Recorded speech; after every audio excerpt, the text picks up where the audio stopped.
पाठ का नाम मेरा बचपन। इस पाठ के लेखक डॉक्टर एपीजे अब्दुल कलाम।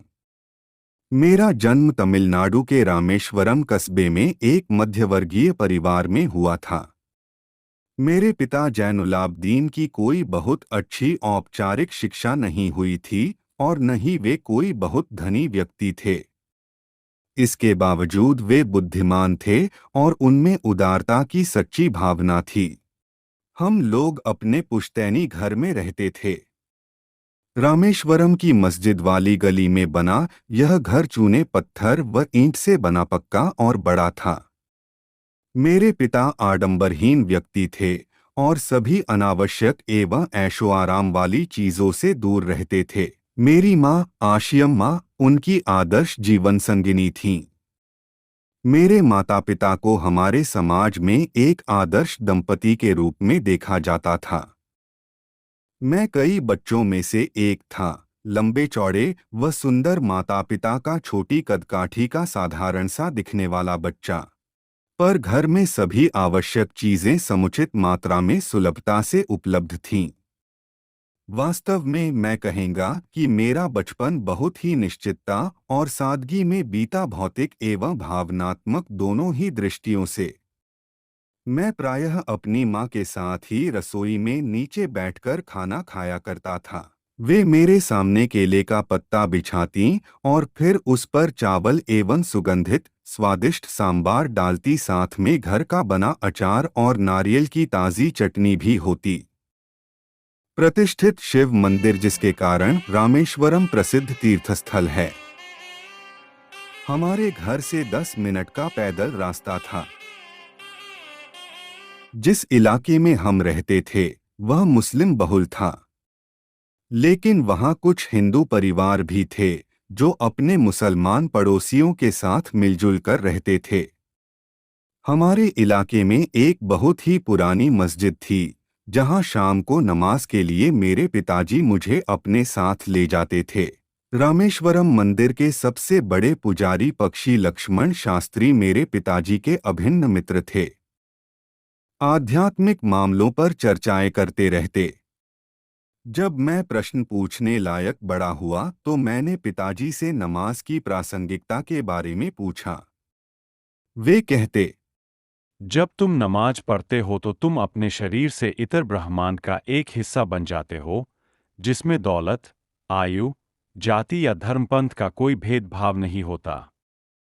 मुझे याद है पिताजी की दिनचर्या पौ फटने के पहले ही सुबह 4 बजे नमाज पढ़ने के साथ शुरू हो जाती थी। नमाज के बाद वे हमारे नारियल के बाग जाया करते। बाग घर से करीब 4 मील दूर था। करीब दर्जन भर नारियल कंधे पर लिए पिताजी घर लौटते। मुझे महान व्यक्ति बनाने में पहले प्रेरणादायक व्यक्ति मेरे पिताजी ही थे। मैंने अपनी विज्ञान एवं प्रौद्योगिकी की सारी जिंदगी में पिताजी की बातों का अनुसरण करने की कोशिश की है। जब पिताजी ने लकड़ी की नौकाएं बनाने का काम शुरू किया, उस समय मैं 6 साल का था। ये नौकाएं तीर्थयात्रियों को रामेश्वरम से धनुषकोडी तक लाने ले जाने के काम आती थीं। एक स्थानीय ठेकेदार अहमद जलालुद्दीन के साथ पिताजी समुद्र तट के पास नौकाएं बनाने लगे। बाद में अहमद जलालुद्दीन की मेरी बड़ी बहन ज़ोहरा के साथ शादी हो गई।